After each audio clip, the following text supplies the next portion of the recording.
Drop in 1 egg. We could make some gluten-free cookies. Stir it all together. A half a cup of brown sugar.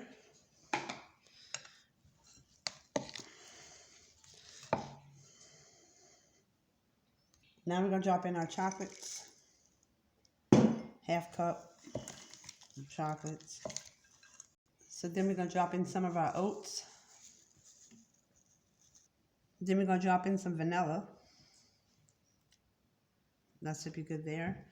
Give it a good old mix. So we just combine it all together, you guys, and we're going to start making some balls and putting it on a cookie sheet. And we're going to cook it for 9 minutes. It's all done. We'll put them on our cookie sheets. So I drop them on our sheets.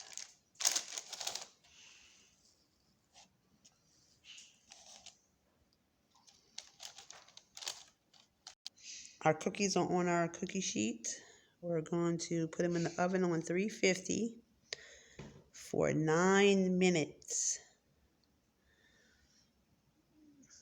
All right, let's put them in the oven. Make sure you preheated your oven to 350.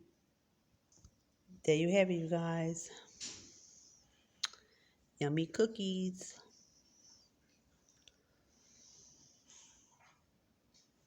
Chocolate gluten-free oat cookies.